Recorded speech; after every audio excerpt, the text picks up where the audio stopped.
নাঙ্গলকোটে শ্রমিক কল্যাণ ফেডারেশনের আয়োজনে বর্ণাঢ্য র্যালি ও শ্রমিক সমাবেশ। আপনারা দেখছেন সিএসটিভি, আমরা জনতার কথা বলি। বাংলাদেশ শ্রমিক কল্যাণ ফেডারেশন কুমিল্লার নাঙ্গলকোট উপজেলা ও পৌরসভার আয়োজনে র্যালি ও শ্রমিক সমাবেশ বৃহস্পতিবার সকালে অনুষ্ঠিত হয়েছে।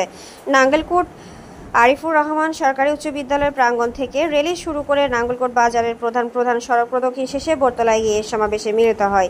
শ্রমিক কল্যাণ ফেডারেশন নাঙ্গলকোট উপজেলার সভাপতি ওমর ফারুক মিয়াজির সভাপতিত্বে সমাবেশে প্রধান অতিথির বক্তব্য রাখেন কুমিল্লা দক্ষিণ জেলার সভাপতি খায়রুল ইসলাম।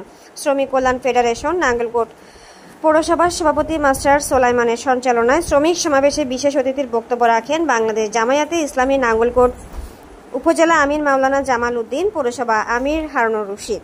শ্রমিক সমাবেশে উপস্থিত ছিলেন শ্রমিক কল্যাণ ফেডারেশন কুমিল্লা দক্ষিণ জেলা সহ সভাপতি আব্দুল করিম, জামায়াতে ইসলামী নাঙ্গলকোট উপজেলা নায়েবে আমির মাওলানা এস এ মহিউদ্দিন, সেক্রেটারি মাওলানা নুরুল ইসলাম হাসান, পৌরসভা সেক্রেটারি অ্যাডভোকেট আনোয়ার হোসেন, শ্রমিক কল্যাণ ফেডারেশন নাঙ্গলকোট উপজেলা সাধারণ সম্পাদক শাহ আলম চিস্তি, পৌরসভার সাধারণ সম্পাদক আবু তৈয়ব মজুমদার প্রমুখ। আজকে আমরা আন্তর্জাতিক শ্রমিক দিবস উপলক্ষে একত্রিত হয়েছি। আজকের এই বিশ্বোত্তর সমাবেশে আমরা আজকের এই প্রোগ্রাম থেকে জানিয়ে দিতে চাই, প্রত্যেকটা সিএনজি স্টেশনে চাঁদাবাজি বন্ধ করতে হবে, ঠিক কিনা? এবং প্রত্যেকটি কথায় কথায় হোটেল, রেস্টুরেন্ট, গার্মেন্টস, বিভিন্ন ফ্যাক্টরি থেকে শ্রমিক ছাঁটা বন্ধ করতে হবে, ঠিক কিনা? এবং শ্রমিকদেরকে 8 ঘন্টা কাজ দেওয়ার পর বাকি যে কাজগুলো করবে তাদেরকে ওভার টাইমের আওতাভুক্ত নিয়ে আসতে হবে, ঠিক কিনা? এরপরে যারা শ্রমিক বোনেরা আছেন তাদেরকে 6 মাসের গর্ভকালীন ছুটি দিতে হবে, ঠিক কিনা? আজকে আমরা এখানে একত্রিত হয়েছি, আপনাদের সকলকে ধন্যবাদ। আমরা সকলে জানি সরকার আসে, সরকার দেয়, শ্রমিকের অধিকার কখনো পরিবর্তন হয় না। সেই শ্রমিকদের অধিকার বাস্তবায়ন করার জন্য ইসলামী শ্রমনীতির বিকল্প নাই। সেই ইসলামী শ্রমনীতির মাধ্যমে শ্রমিকদের ন্যায্য অধিকার প্রতিষ্ঠার জন্য বাংলাদেশের শ্রমিক কল্যাণ ফেডারেশন কাজ করে যাচ্ছে।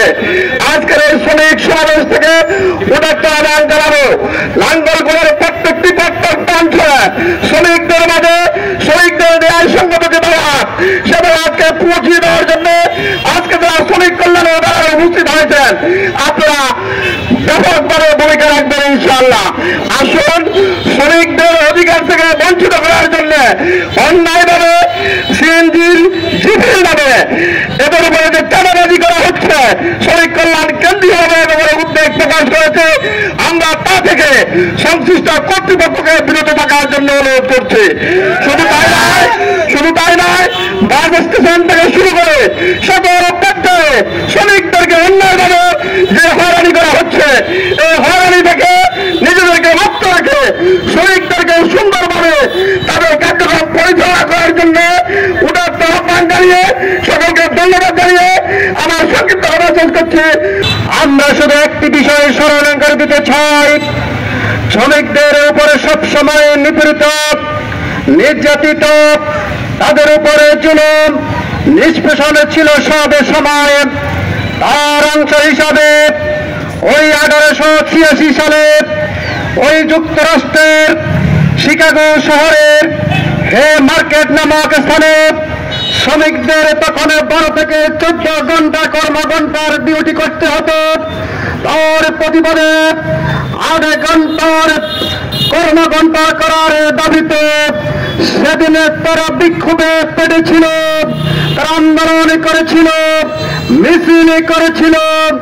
ওই মিছিলে ওই প্রতিবাদী সবাই নির্বিচারে গুলি করে সেই দিনে 12 জন শ্রমিককে শহীদ করেছিল।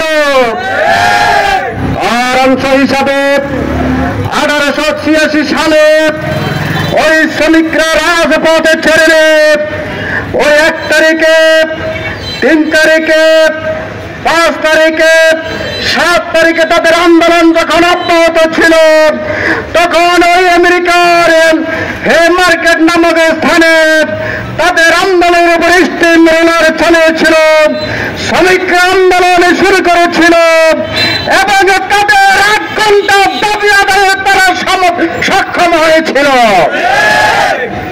সংগ্রামী ভাইরা আমার, এই আন্তর্জাতিক শ্রমিক দিবসে বিশ্বের 80টি রাষ্ট্র আজকে শ্রমিক দিবসে পালন করে। 1984 সালে এই আন্তর্জাতিক শ্রমিক দিবসের নামে স্বীকৃতি পেয়েছিল। আজকে শুধু বাংলাদেশে নয়, পৃথিবীর 80টি রাষ্ট্র শ্রমিক অধিকার নিয়ে কথা বলছে, কিন্তু শ্রমিকদের অধিকার আমরা ফিরে পাইনি। আজকে আমরা বাংলাদেশ সরকারকে জানিয়ে দিতে চাই, আজকে শ্রমিকদের কর্মঘণ্টা ঠিক করতে হবে। অবিলম্বে গার্মেন্টস সেক্টরে 25,000 টাকা মজুরি নির্ধারণ করতে হবে। সংগ্রামী উপস্থিতি, আল্লাহ রাসূল সাল্লাল্লাহু আলাইহি সাল্লাম সেই 1400 বছর আগে বলে দিয়েছে, তোমরা শ্রমিকদের মাথার ঘাম, গায়ের ঘাম শুকানোর পূর্বে তোমরা পরিশ্রমীকে দিয়ে দাও। তোমরা শ্রমিকদের যা খাও তোমরা তা খাবে, তোমরা যা পড়বে শ্রমিকদেরকে তা পড়াবে।